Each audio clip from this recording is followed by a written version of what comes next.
Padilla en América, donde vamos a estar hablando de, obviamente, por parte de la cobertura del fallecimiento del presidente Hugo Chávez, y vamos a estar hablando con alguien que estuvo siguiendo muy de cerca el desarrollo de la salud del presidente Hugo Chávez desde su capacidad como doctor. No solamente como doctor, sino con su capacidad como oncólogo, y no solamente como oncólogo, sino también como en su capacidad como presidente del Centro de Cáncer, o la Sociedad de Cáncer de Estados Unidos.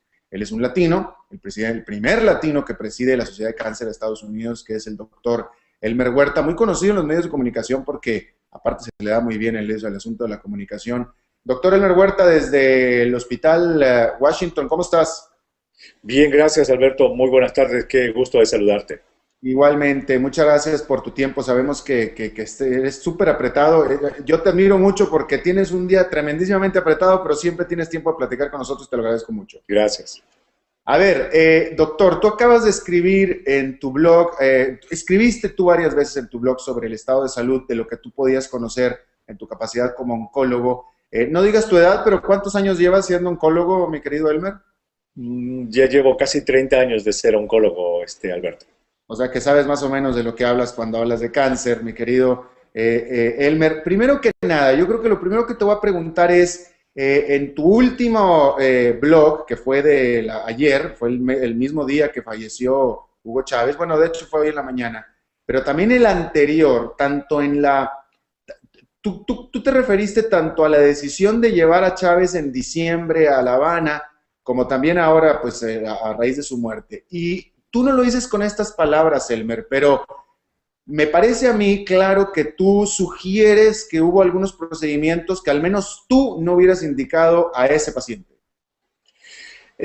Bueno, el procedimiento que yo no hubiera indicado al paciente Chávez, Alberto, es lo que ellos han venido a llamar la quimioterapia de alto impacto, que dicho sea de paso es un término que probablemente se lo han inventado porque en oncología no existe ninguna cosa que se llame quimioterapia de alto impacto. Y eso parece que se lo han administrado en estos últimos días cuando ya estaba en el hospital militar en Caracas.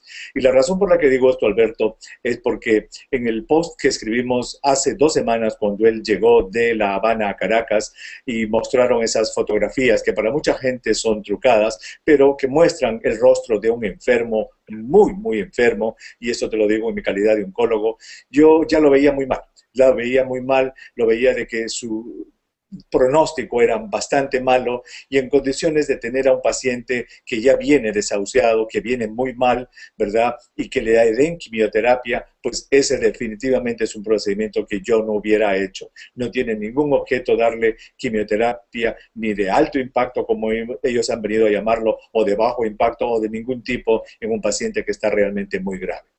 Tú te refieres específicamente a que, a ver, estamos a miércoles, el presidente Chávez murió el martes y el lunes había salido el ministro de Comunicación de Venezuela a decir que le habían dado esta terapia, esta quimioterapia de alto impacto y que estaba muy grave, etcétera. Esa es la que tú dices que no tú no le hubieras dado. Exactamente, ese tipo de tratamiento no estaba realmente indicado. Efectivamente, el lunes en la noche el ministro Villegas dio dos noticias importantes, esto de la quimioterapia de alto impacto y lo otro que cuando lo escuché yo dije esto está muy cerca. Es más, yo iba a escribir una nota que la iba a titular esa misma noche, la iba a titular La agonía de Hugo Chávez. No tuve tiempo por los pacientes en el hospital y ya la noticia nos sorprendió el día de ayer a todos. Y la otra cosa que merece quizás un poco de discusión, Alberto, desde el punto de vista oncológico, porque recordemos que la misión mía, la razón por la que yo uso los medios de comunicación como médico, es que de estos casos famosos, entre comillas, todos saquemos algún tipo de lección que nos sirvan en nuestra vida personal o en la vida de nuestras familias. Es el referente a lo que es el cáncer terminal. Cuando él sale de la ciudad de Caracas para irse a Cuba a operarse el día 9 de diciembre, él dice, me ha regresado el cáncer. Y cuando a un paciente le regresa el cáncer, Alberto, después de 2 cirugías radicales, después de quimioterapia y después de radioterapia, significa que la ciencia ya no le puede ofrecer más. Entonces, desde ese momento ya se define el caso como un cáncer terminal. Entonces, él ha ido a La Habana y es un misterio hasta ahora el tipo de operación que le han hecho allá. Revisando la literatura médica, las publicaciones que se han hecho, hay una sola operación como que cabe en ese, digamos, en ese misterio de qué es lo que le pueden haber. Es una operación que se llama la exenteración pélvica, que la mencionamos en nuestro post anterior, que consiste en una operación heroica, ¿verdad?, de rescate, muy cruenta, en la cual se limpia prácticamente todo el piso de la pelvis, se sacan los órganos internos, la próstata, el recto, se limpian los ganglios, los tumores que puedan estar. Es una operación que se hace, está reportada en la literatura, que puede alargarle la vida un poco a un paciente, y quizás esa fue la operación que decidieron hacerlo. Y por eso es de que Chávez, cuando anuncia el 8 de diciembre, dice, si algo me pasa, porque él presentía que esta operación era muy cruenta y que podía tener complicaciones muy serias. Qué bueno que lo mencionas, Elmer, porque justamente yo recuerdo que tú en tu post de entonces, refiriéndote a esa decisión de regresar a La Habana del presidente Chávez del 8 de diciembre, tú ya la cuestionabas, por no decir que la criticabas, pero sí la cuestionabas. Porque tú hablabas de que él en ese momento, de hecho quiero hablar también acerca de esto, el 8 de diciembre o el 7 de diciembre, cuando él sale a las cámaras de televisión a decir que se regresaba a La Habana, él se veía muy bien físicamente. Así es, no solamente se veía bien, no solamente él era capaz de desplazarse, él subió al avión por sus propios medios, sino que desde el punto de vista respiratorio, porque eso ha sido Exacto. lo que lo ha matado prácticamente a él, Alberto. Ese es muy bueno. Ese es buen punto, Elmer. Discúlpame que te interrumpa, pero es muy bueno ponerlo en contexto, porque el 7 de diciembre, 8 de diciembre, aparece Hugo Chávez en cámara, en vivo, hablando de que tiene que regresar a La Habana. Se ve muy bien, está perfecto, habla perfectamente bien. Es el mismo Hugo Chávez de toda la vida, quizá un poco más hinchado, más gordo, quizá, pero tan solo 15 días después, es decir, ya para Navidad, ya estaba reportado como gravísimo y con una infección muy fuerte respiratoria. Entonces, ¿qué pasó? Lo que ha pasado es de que él ha viajado desde el punto de vista intacto respiratoriamente hablando, es decir, pulmones bien. Él hablaba fuerte, no tosía, no tenía falta de aire, todo intacto aquí. Una de las complicaciones más temidas de estas cirugías pélvicas, que te he dicho, la exenteración pélvica, y está descrito en la literatura que se puede producir hasta en el 60% de los casos, son las complicaciones pulmonares, en las cuales aparecen infecciones pulmonares. Y eso es lo que ha pasado al parecer. Él se ha complicado. Y eso lo reconocieron en los primeros anuncios que hicieron a fines de diciembre, cuando hablaban de que había desarrollado una infección pulmonar seria y que había desarrollado insuficiencia respiratoria. Entonces, al complicárseles, lo que han hecho ellos es de que lo han intubado, es decir, le han puesto un tubo en la tráquea, se pone a través de la boca, pero él tiene que estar completamente anestesiado para que una máquina respire por él. Eso se llama ventilación asistida. Él ha estado un número determinado de días, quizás semanas, con esto, y luego le han dado antibióticos, ha ido mejorando a tal punto que parece que le han sacado, y ahí es donde muestran las fotografías que nos muestran, pero como prueba de que estuvo en el ventilador, es de que ellos dicen que tenía un pequeño tubo de traqueostomía aquí, debajo de la manzana de Adán, que eso se pone, ¿verdad?, la traqueostomía, cuando un paciente sale después de haber estado un periodo prolongado con ventilación asistida. Entonces, ahora que antes de ayer, el día lunes, informan de que se ha complicado nuevamente con una severa infección, lo que ha ocurrido probablemente es que esa infección se ha diseminado en ambos pulmones. Eso, Alberto, se llama una bronconeumonía, y esa es la principal causa de muerte en pacientes con cánceres muy debilitados. Entonces, si te estoy entendiendo bien, Elmer, tú lo que, a ver, el presidente Chávez para el 8 de diciembre tenía ya un cáncer terminal, es decir, que el cáncer iba a terminar con él. Eso no hay discusión. En lo que tú estás, en lo que no estás de acuerdo tú es en el tratamiento que se le dio. Es decir, si yo puedo entender lo que me dices a mí, ese viaje a La Habana o ese tratamiento que se le dio en La Habana a partir del 8 de diciembre no tenía objeto, no tenía para qué hacerse. Bueno, en realidad, Alberto, en realidad no es que esté en acuerdo o en desacuerdo. Para mí es un misterio lo que le han hecho, no se sabe.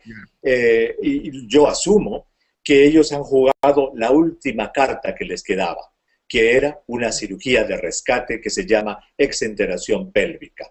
Entonces ellos se la han jugado. Es decir, comandante le han dicho, esto es lo único que queda. Pero ¿sabe qué? Esto es muy grave, esto es muy cruento. Usted se puede complicar y de esta operación pueda que no salga. Pero esta es la única opción que usted tiene para poder darle meses de vida. En la literatura médica, cuando se hace esta operación, al paciente le pueden agregar hasta 2 años y medio de vida. Entonces, él parece, si es que esto es correcto, se la ha jugado por esos 2 años de vida.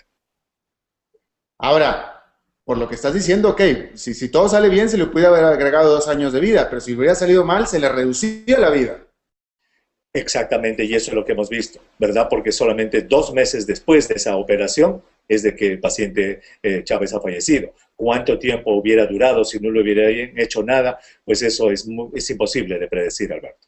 Ya, ese es muy buen Pero punto que quería tocar probablemente hubiera contigo. sido más que estos 2 meses, porque lo que a él se lo ha llevado ha sido esta infección pulmonar que se produjo como consecuencia, como complicación de esa cirugía que tuvo en La Habana. Ahora, dime una cosa, Elmer, ¿qué tanto en tu experiencia, porque ahora se acaba de anunciar que lo van a velar a cajón cerrado, es decir, que no va a estar a la vista del público, como si estuvo Néstor Kirchner en Argentina cuando falleció, por ejemplo, el Papa, incluso todo el mundo pues, lo ponen ahí con el cajón abierto para que todo el mundo lo vea, etcétera. Acaban de anunciar que a Hugo Chávez no lo van a poner con cajón abierto.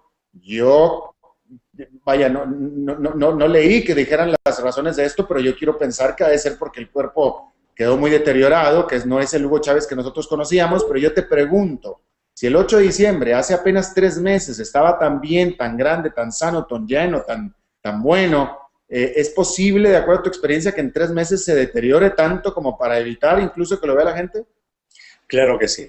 3 meses en un paciente con cáncer terminal, en un paciente complicado con esta neumonía que él ha tenido, insuficiencia respiratoria, etcétera, es bastante tiempo, Alberto, y es un tiempo suficiente como para que un paciente, incluso de las características de él, y hoy día acabo de leer una nota que escribió Gabriel García Márquez de él hace algún tiempo cuando lo conoció, y dijo, y eso me llamó la atención en el escrito de Gabriel García Márquez, que dijo que le llamaba de la atención de Chávez su constitución de cemento armado. Era un hombre muy fuerte. Entonces, 3 meses es suficiente como para que sí lo disminuya muchísimo y quizás lo que ellos están haciendo al no permitir que lo vean es de que alguien no vaya a aparecer con una camarita por alguna parte, un lapicero, ahora hay cámaras en anteojos, qué sé yo, y vayan a tomar una foto de eso y eso vaya a salir. Yo creo que básicamente es eso, están protegiendo los últimos momentos de privacidad que pueden proteger.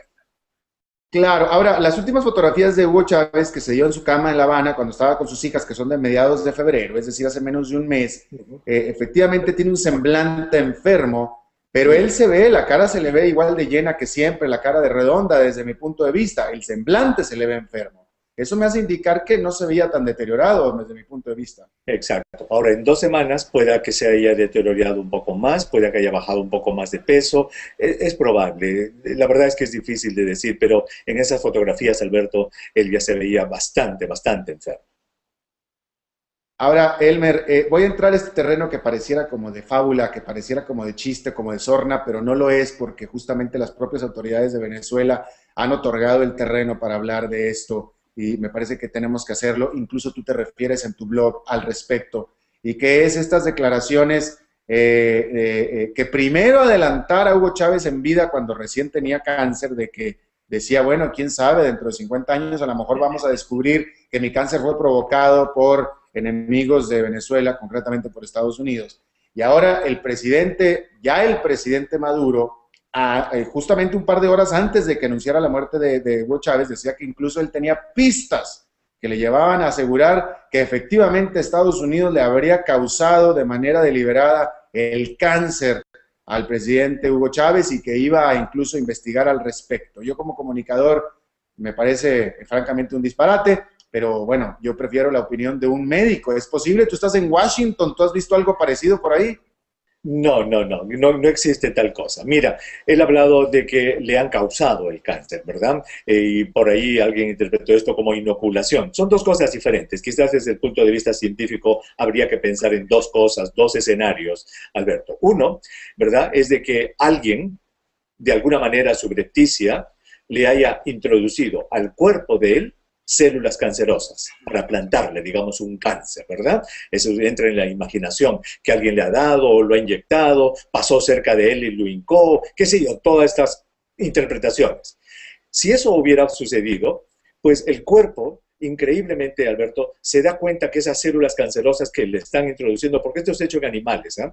Es inmediatamente rechazado. Así como cuando a una persona le hacen un trasplante de riñón, por ejemplo, Alberto, y este riñón no es compatible genéticamente con el receptor y es rechazado en 24 horas. Igual, esas células cancerosas vivas son inmediatamente rechazadas, muertas por el sistema de defensa de la persona porque no lo reconoce como propio.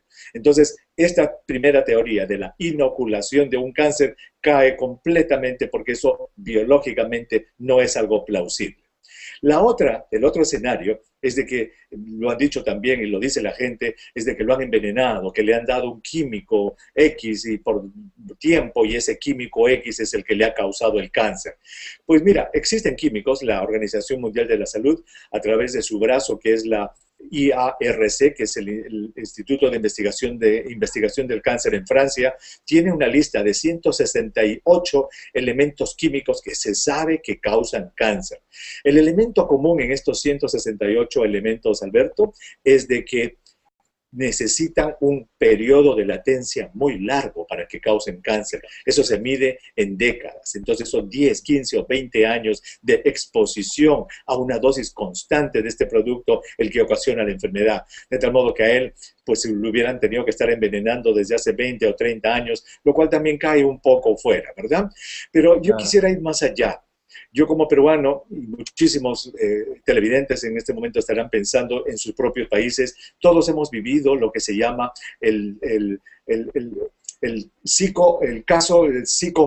perdón, ¿cómo se llama esto? Es el psicosomático, así, perdón, es discúlpame, se me va la memoria en este momento, pero es lo que se llama el psicosocial, discúlpame, ese es el término correcto. El psicosocial. ¿Qué cosa es un psicosocial? Un psicosocial es la manipulación de un medio de comunicación para inocular en la mente de las masas algún concepto que uno quiere presentarlo de cierta manera. Entonces, qué casualidad, 2 horas antes de que anuncien la muerte del presidente Chávez, sale el señor Maduro diciendo, el enemigo lo ha envenenado, el enemigo está matando a nuestro líder, el enemigo es el causante. Entonces, al hacer eso, Alberto, millones de personas en Venezuela y en el mundo entero, ¿verdad?, que admiran a Chávez, que admiraron mucho a Chávez, se fueron a dormir ayer en la noche con la idea plantada en la cabeza de que alguien ha matado a Chávez y hoy día en la mañana se han despertado diciendo, ya lo han matado a Chávez. Y eso es lo que ha hecho Maduro. Ha implantado un psicosocial en la cabeza de muchísima gente, en la mente, y así es como se crean las teorías de las conspiraciones, las leyendas urbanas. De tal modo que por más ciencia que se presente, por más cosas que se digan a estas personas, nada los va a convencer jamás de que no hubo una mano negra que mató a su líder. Eso absolutamente, y estás hablando como comunicador y tienes absolutamente toda la razón al respecto. Elmer Huerta, ¿en qué Twitter te puede seguir la gente, los seguidores? Estoy en @dr de doctor Huerta, @dr Huerta, doctor Huerta. Y acabas de publicar un libro, ¿dónde lo puede conseguir la gente? Sí, el libro lo acabo de publicar con la editorial Penguin Book de Nueva York. Es un libro que se llama La salud hecho fácil, consejos vitales de cómo llegar a viejo lo más joven posible, Alberto. Y está a la venta en las tiendas Walmart en Estados Unidos, está también en las tiendas Barnes Nobles y también está en el Amazon. Y te comunico, estoy muy contento por esto, que está número 1 en ventas en todos los libros en español en el Amazon. Y en este libro, Alberto, te cuento que combino mis 2 pasiones, la salud y el fútbol, porque hemos diseñado una tabla que se llama la tabla vida-gol, en la que, de acuerdo a la expectativa de vida del ser humano, del latino en los Estados Unidos, lo hemos igualado con un partido de fútbol. Entonces, de acuerdo a la edad de una persona, le podemos decir en qué momento del partido de fútbol de su vida está. Por ejemplo, un hombre de 50 años, Alberto, está ya en los 10 minutos del segundo tiempo del partido. Le sobran 35 minutos. ¿Cómo va a jugar esos 35 minutos? ¿Está bien la presión? ¿Está bien el estrés? ¿Está durmiendo bien? ¿El peso? ¿El colesterol? ¿Se está haciendo chequeos médicos? Entonces, como un partido de fútbol, si no estás jugando bien el partido de fútbol de tu vida, mira que puedes terminar goleado muy temprano. Bueno, pues qué interesante. Justamente ahí es donde estoy yo, querido. Ahí una goliza tremenda que me han metido, pero aquí andamos todavía. Bueno, entonces cuídate porque te quedan 35 minutos de partido, come bien, aliméntate bien, haz ejercicio, controla tu estrés, mi querido Alberto, para que puedas llegar a jugar los 90 minutos, de ahí juegas un suplementario y, ¿por qué no? De repente le pateas penales a la vida. Exactamente. Oye, Elmer Huerta, doctor, te agradezco muchísimo tu tiempo, oncólogo del Washington Hospital Center, presidente nada menos que la American Cancer Society, un tipo que sabe de lo que habla. Te agradezco muchísimo tu buena disposición a charlar con nosotros siempre. Quedo a la orden, Alberto, hasta la próxima. Muchas gracias por invitarme a tu programa. Chao. Gracias, doctor Elmer Huerta. Bueno, gracias por su tiempo bueno, nos vemos en la próxima, como siempre, y que la pasen ustedes muy bien. En la, tú te referiste tanto a la decisión de llevar a Chávez en diciembre a La Habana, como también ahora, pues, a raíz de su muerte. Y tú no lo dices con estas palabras, Elmer, pero me parece a mí claro que tú sugieres que hubo algunos procedimientos que al menos tú no hubieras indicado a ese paciente. Bueno, el procedimiento que yo no hubiera indicado al paciente Chávez, Alberto, es lo que ellos han venido a llamar la quimioterapia de alto impacto, que dicho sea de paso es un término que probablemente se lo han inventado porque en oncología no existe ninguna cosa que se llame quimioterapia de alto impacto. Y eso parece que se lo han administrado en estos últimos días cuando ya está. Igualmente, muchas gracias por tu tiempo. Sabemos que eres súper apretado. Yo te admiro mucho porque tienes un día tremendísimamente apretado, pero siempre tienes tiempo de platicar con nosotros. Te lo agradezco mucho. Gracias. A ver, doctor, tú acabas de escribir en tu blog, escribiste tú varias veces en tu blog sobre el estado de salud de lo que tú podías conocer en tu capacidad como oncólogo. No digas tu edad, pero ¿cuántos años llevas siendo oncólogo, mi querido Elmer? Ya llevo casi 30 años de ser oncólogo, Alberto.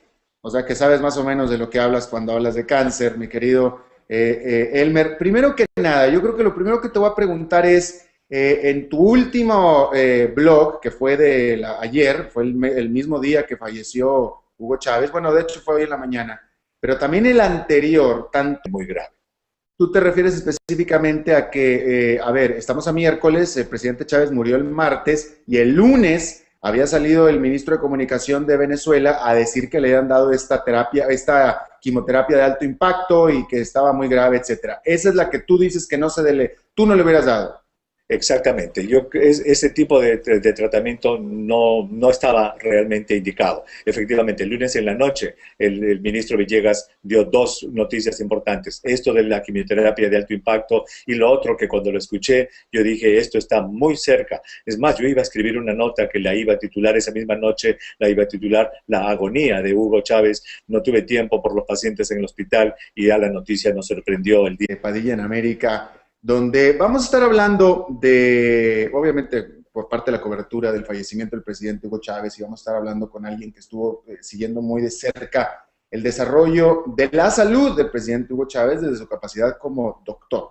No solamente como doctor, sino con su capacidad como oncólogo, y no solamente como oncólogo, sino también como en su capacidad como presidente del Centro de Cáncer, o la Sociedad de Cáncer de Estados Unidos. Él es un latino, el primer latino que preside la Sociedad de Cáncer de Estados Unidos, que es el doctor Elmer Huerta, muy conocido en los medios de comunicación porque aparte se le da muy bien el asunto de la comunicación.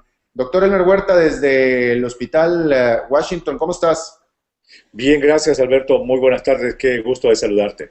Estaba en el hospital militar en Caracas. Y la razón por la que digo esto, Alberto, es porque en el post que escribimos hace 2 semanas cuando él llegó de La Habana a Caracas y mostraron esas fotografías que para mucha gente son trucadas, pero que muestran el rostro de un enfermo, muy, muy enfermo, y eso te lo digo en mi calidad de oncólogo, yo ya lo veía muy mal. Lo veía muy mal, lo veía de que pronóstico era bastante malo y en condiciones de tener a un paciente que ya viene desahuciado, que viene muy mal, ¿verdad? Y que le den quimioterapia, pues ese definitivamente es un procedimiento que yo no hubiera hecho. No tiene ningún objeto darle quimioterapia ni de alto impacto, como ellos han venido a llamarlo, o de bajo impacto, o de ningún tipo en un paciente que está realmente